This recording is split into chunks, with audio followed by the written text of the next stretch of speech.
Hello, guys. Welcome to our session 2 of web designing and analytics. Today's topic is about understanding a web design. So, we shall see four important things and how a responsive your web design and website can be. We'll start with four important elements that is about basics, what's trending, design and user experience, media, augmented reality, and visual reality.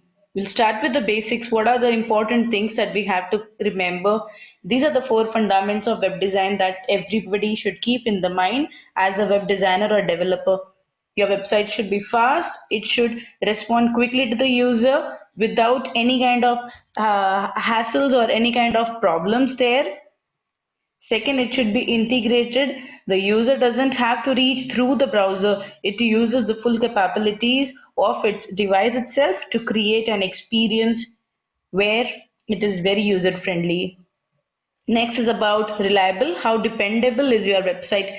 Your website should load instantly, it should be very reliable, and even when there are some network issues, network conditions, it should support, it should work well to a limit, to a certain limit it can.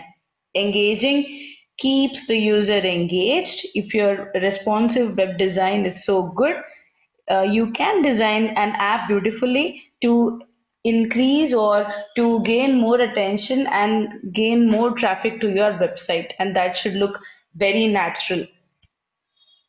The next is about what's trending or what's new about it. There are few things that you have to remember. It is about application program interface. You have to remember the web components.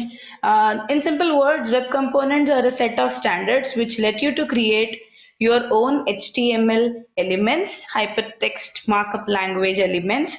You can use them to build anything from simple UI elements to entire applications. Next is about the payment request API. It is a W3C standard candidate meant to eliminate checkout forms. It improves the purchase processes, provides a more consistent user experience, and allows you to easily leverage different payment methods.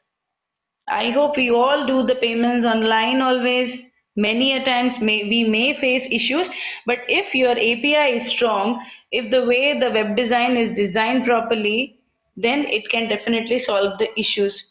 Credential Management API, it is a standard-based browser API that provides a programmatic interface between the site and the browser for seamless sign-in across the devices. This was about what's new or what's happening. Next is about the design and user experience.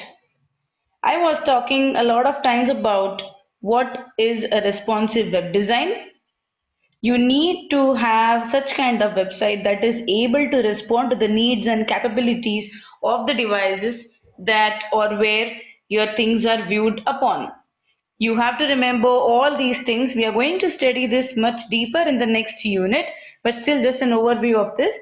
You have to set the viewport very, very properly. You should give the minimum scale required, maximum scale required. The width, it should fit according to your device's pixels, device's size. It should be used as scalable. Then the image, the layout of the image is very important. It depends on the flex box and how you give all the coding, how you do the coding so that it is very user friendly. Your contents can be viewed properly on the cell phone. Suppose I am using my Samsung Note 8 to view some website, and when I am seeing the same thing on my laptop, there is huge difference. You have to give the coding properly, you have to set the width, you have to properly justify the content, the space between the things, and this layout is very ideal.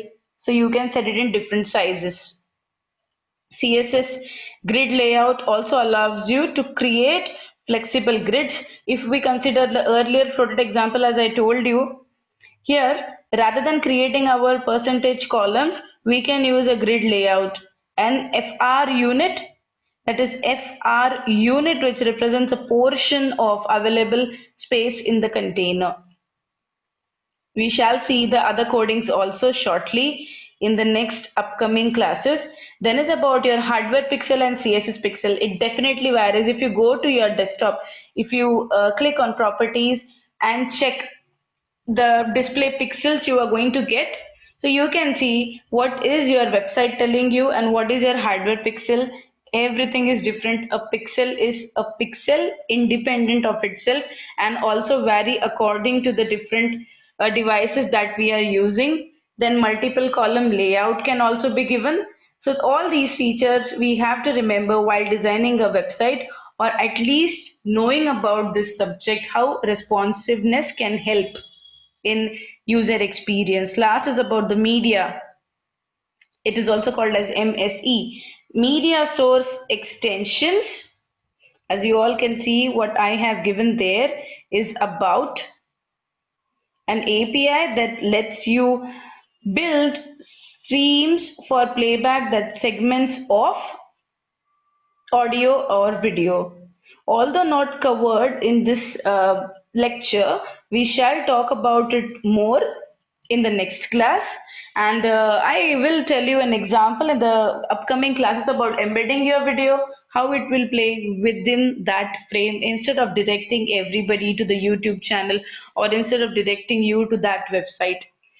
So things you have to remember for this: adaptive streaming, which is another way of staying update, adopting the device's capabilities. Then adaptive splicing is important, how you are inserting an advertisement. Time shifting is important, that we have to see.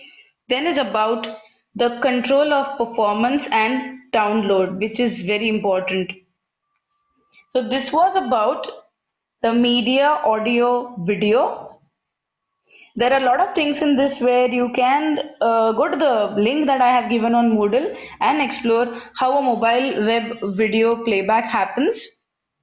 This slide I have kept where you can see the layout given here, the flowchart is given to you, and how the chain operates. Please go to the developers Google website, the link that I have shared on Moodle, and you can explore more about this. So as you can see in the illustrated figure, downloaded file and media elements are several layered forms. There are different layers that we have to follow. Between the downloaded file and the media elements, there are again different layers. So this is how it looks like, and this is how the coding is given to you. You have to fix an array, you have to give the source, you have to give the fetch properly, and accordingly it will operate. So guys, this was all about our session 2. Please try to explore different websites and try understanding new things, which will help you to gain more knowledge about this brand new subject that we have introduced. That's it. And please let me know if there are any difficulties. Message me on Moodle. Have a nice day. Thank